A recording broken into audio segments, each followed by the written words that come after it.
Hello, my name is Ethan, I'm 28. I work as a freelance carpenter building custom furniture in my garage workshop behind the house I share with my roommate Ryan. I didn't come here just to hang out with him, Sophia says, her voice soft but certain as she stands in my kitchen at 2:00 in the morning. Everyone else has gone home. The party debris scattered around us like evidence of a night that changed everything. She's looking directly at me when she says it. And I realize that all those stolen glances, all those conversations that went deeper than they should have, all those moments when I thought I was imagining the connection between us, they were real. They were all real. But let me back up. Let me tell you how we got here, to this moment where a 36-year-old woman I've been quietly falling for just told me she stayed behind for me. It started on a Tuesday. Ryan had been talking about his friend Sophia for weeks. She was going through a divorce, he said, and needed cheering up. He invited her over for dinner, and I happened to be there, sanding down a coffee table in the living room when she knocked. I opened the door expecting someone fragile, someone broken by circumstance. Instead, I found a woman with laugh lines around green eyes and auburn hair pulled back in a messy bun, wearing jeans and a soft gray sweater that looked lived in and loved. She had paint under her fingernails, I noticed immediately. Blue paint. You must be the roommate, she said, extending her hand. Sophia. Ethan, I replied, and when our hands touched, something electric passed between us. Not the dramatic spark you read about in novels, but something quieter, more substantial, like recognition. Ryan mentioned you build furniture, she continued, stepping inside and immediately noticing the coffee table. This is beautiful work. I watched her run her fingers along the grain of the wood, tracing the joinery with genuine appreciation. Most people glance at my pieces politely and move on. Sophia studied it like she understood the hours it represented, the intention behind each curve. Thank you, I said. Are you an artist? The paint under your nails, she laughed, a sound that filled the space between us. Guilty. I teach art at the community college, but I paint in my spare time. Landscapes mostly. Terrible ones, but they make me happy. Ryan appeared from the kitchen then, breaking the moment. Sophia, you made it. Ethan, stop monopolizing my friend. But throughout dinner, our conversation kept gravitating back to each other. She asked about my work, how I learned carpentry, why I chose wood over other materials. I asked about her painting, her students, what drew her to landscapes. Ryan tried to steer things toward lighter topics, but Sophia and I kept finding our way back to the substantial things, the questions that mattered. After she left that night, Ryan cornered me in the kitchen. Dude, she's going through a divorce, she's vulnerable right now and she's 8 years older than you. I know, I said. Though I hadn't been thinking about any of that during dinner. I'd been thinking about how she listened with her whole attention, how she asked follow-up questions that showed she actually cared, how she laughed at my stories about construction site mishaps with genuine delight. I'm just saying, be careful. She's my friend first. I nodded, understanding the warning. But over the following weeks, Sophia kept coming around. Sometimes with Ryan, sometimes not. She'd stop by when she knew he wasn't home, claiming she was in the neighborhood. We'd end up talking in my workshop, her perched on my workbench while I sanded or stained, our conversations meandering through childhood memories, creative frustrations, dreams we'd given up, and dreams we still harbored. She told me about her marriage, how it had been comfortable but passionless, how she and her ex-husband had become roommates sharing expenses rather than lovers sharing a life. She spoke without bitterness, just a sad acceptance that some things run their course. I told her about my ex-girlfriend, how we'd broken up because she wanted me to get a real job, how she couldn't understand why I'd rather make $300 building a bookshelf than $3 and sitting in an office. Sophia understood immediately. There's something about creating with your hands, she said one afternoon, watching me mortise a joint. Something that connects you to the work in a way that pushing papers never could. Exactly, I said, looking up from my chisel. Most people think I'm crazy for giving up a marketing career to do this. Most people are afraid of crazy, she replied. They mistake security for happiness. The first time I thought she might feel something too was during a thunderstorm. She'd come over to help Ryan plan his birthday party, but he got called into work for an emergency. I found her on the front porch watching the rain. I should go, she said when I joined her. Let you get back to work. Stay, I said, surprising myself with the directness. I was about to make coffee anyway. We sat on the porch swing I'd built the previous summer, drinking coffee and watching the storm roll through. The conversation turned personal, as it does during storms when the world feels smaller and more intimate. Can I ask you something? She said, turning to face me. Do you ever feel like you're living the wrong life? Like you made a series of small compromises that led you somewhere you never intended to go? Every day until about 6 months ago. I answered honestly. When I finally admitted that marketing was killing something essential in me and decided to take the leap into carpentry full-time. What changed? I looked at her then. Really looked at her. Rain was misting onto the porch, catching in her hair like tiny diamonds. She had her legs tucked under her, cradling the coffee mug in both hands, watching me with an intensity that made my chest tight. I realized that being afraid of failure was worse than actually failing. I said that I'd rather struggle doing something I loved than succeed doing something that made me feel empty. She nodded slowly. I've been thinking about that a lot lately, about what it means to start over at 36. Starting over isn't about age, I said. It's about courage. Something shifted between us in that moment. The air felt charged with more than just the storm. When she reached over and touched my hand, just briefly, I felt it in my entire body. Thank you, she said quietly. For listening. For understanding. Thank you for trusting me with it. We sat in comfortable silence after that, watching the storm move off toward the east.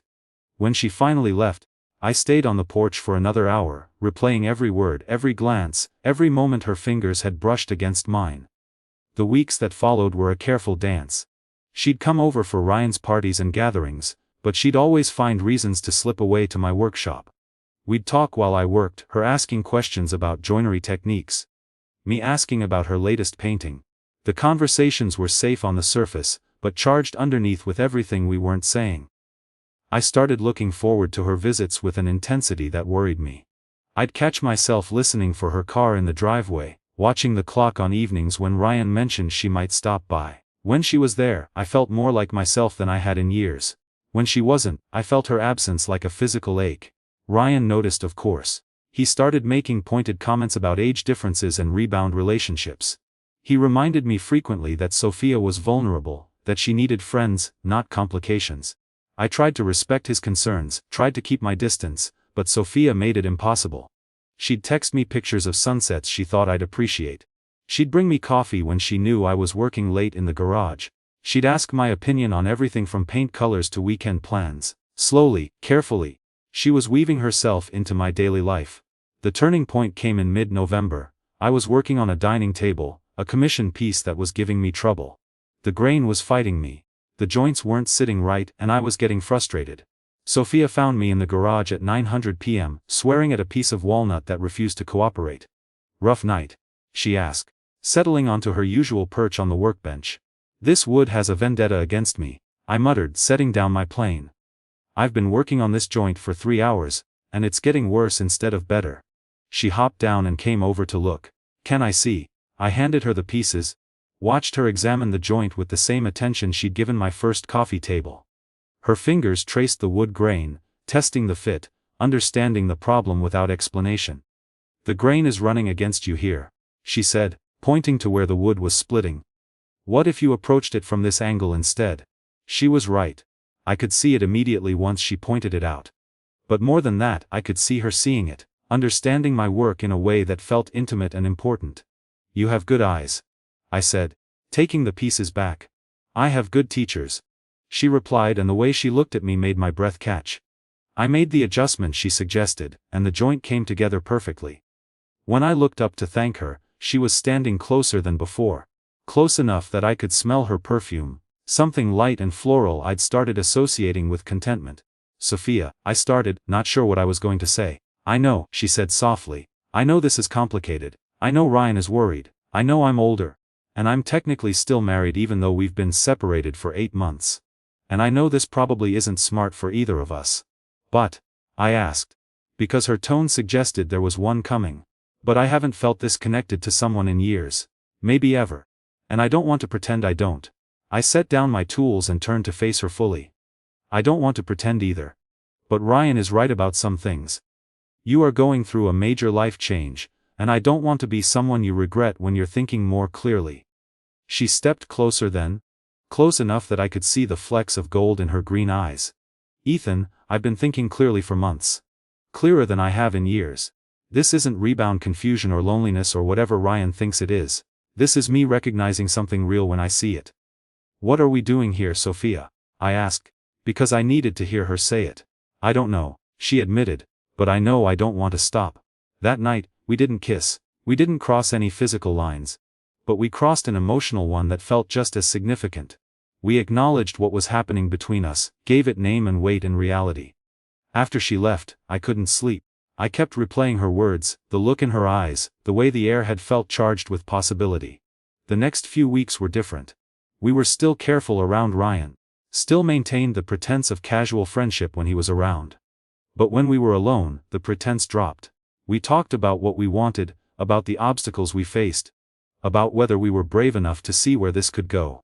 "I'm scared," she admitted one afternoon while watching me work on a rocking chair. "Not of you, not of this, but of what it means. I'm still figuring out who I am outside of marriage. I don't know if I'm ready for something serious." "I'm scared too," I said, looking up from my sanding, "but not for the same reasons. I'm scared that if we don't try, I'll spend the rest of my life wondering what if." She was quiet for a long time considering this. "What about Ryan?" "Ryan will have to understand that we're adults making our own choices. He's protective of you, which I respect. But he doesn't get to decide what's right for your life. And the age thing." I set down my sandpaper and really looked at her. "Sophia, when we talk, I don't think about your age. I think about how you understand things that matter to me. How you ask questions that make me think differently. How you laugh at my terrible jokes and still come back for more. 8 years isn't a lifetime. Sometimes it feels like it," she said quietly. "Sometimes it feels like nothing at all," I countered. She smiled then. The first real smile I'd seen from her in days. "You're very sure of yourself for someone who's never dated an older woman." "I'm very sure of you," I said. "The rest we'll figure out as we go." December brought Ryan's birthday party, the night that would change everything. Sophia helped plan it as usual. But there was a tension between us that hadn't been there before. We were both aware that we were approaching a decision point. That the careful balance we'd maintained couldn't last indefinitely. The party was typical Ryan, loud and crowded with people from his work, his gym, his various social circles. I played host, making sure everyone had drinks, that the music stayed at reasonable levels, that the neighbors wouldn't complain. But I was hyper, aware of Sophia throughout the evening, tracking her conversations, her laughter, the way she moved through the crowd. She was wearing a blue dress that brought out her eyes, and I caught several of Ryan's friends noticing her, trying to engage her in conversation. Each time, I felt a stab of something that might have been jealousy but felt more like protectiveness. She handled the attention gracefully, but I could see her gravitating back toward me.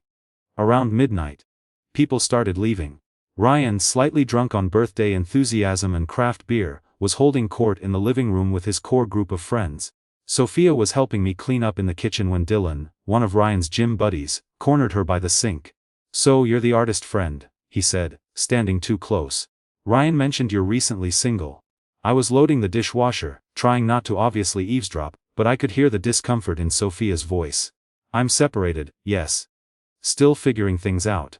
"Well, if you need someone to help you figure things out, I'm a good listener." Dylan continued, and I could hear the leer in his voice. That's when I stepped in.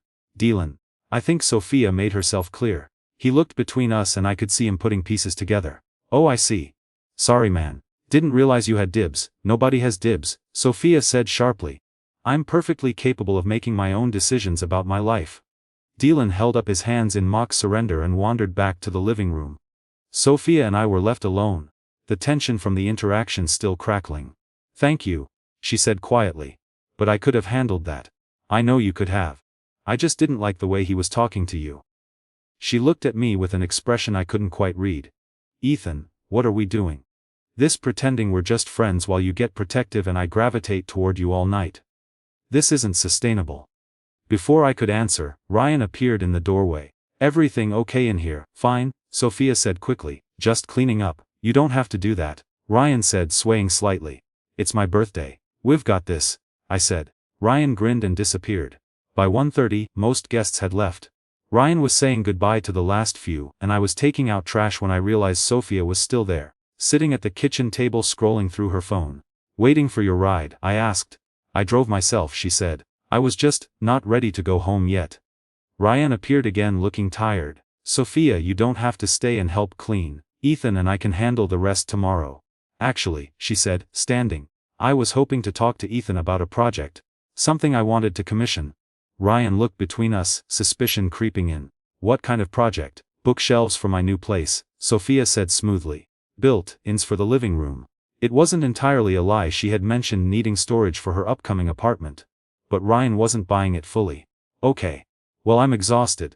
Don't stay up too late talking about bookshelves. There was a warning in his tone. After he went upstairs, Sophia and I were alone with the party debris and the weight of everything unsaid. So, I said, loading more dishes. Bookshelves. I do need bookshelves, she said, helping. But that's not why I stayed. Why did you stay? She was quiet, rinsing glasses. When she spoke, her voice was soft but certain. Because I've been thinking about what you said. About being brave enough to see where this could go.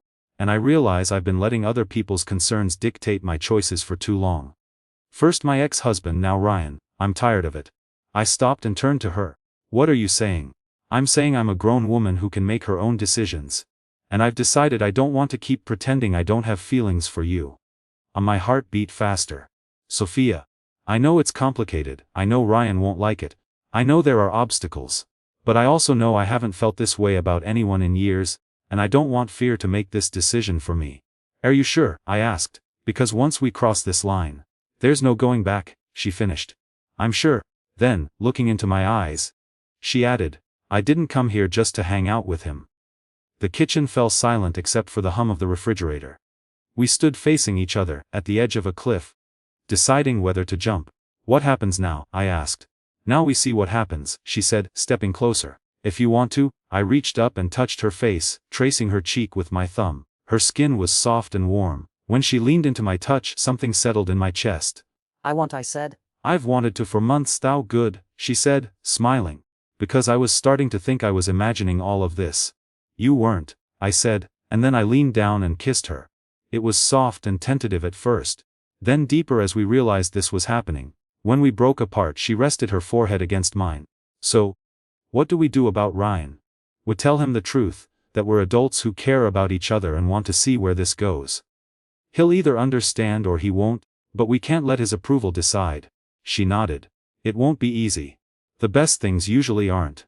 We spent the next hour finishing cleanup, but everything felt different. We moved with new awareness, stealing kisses, talking about when to tell Ryan and navigating her divorce.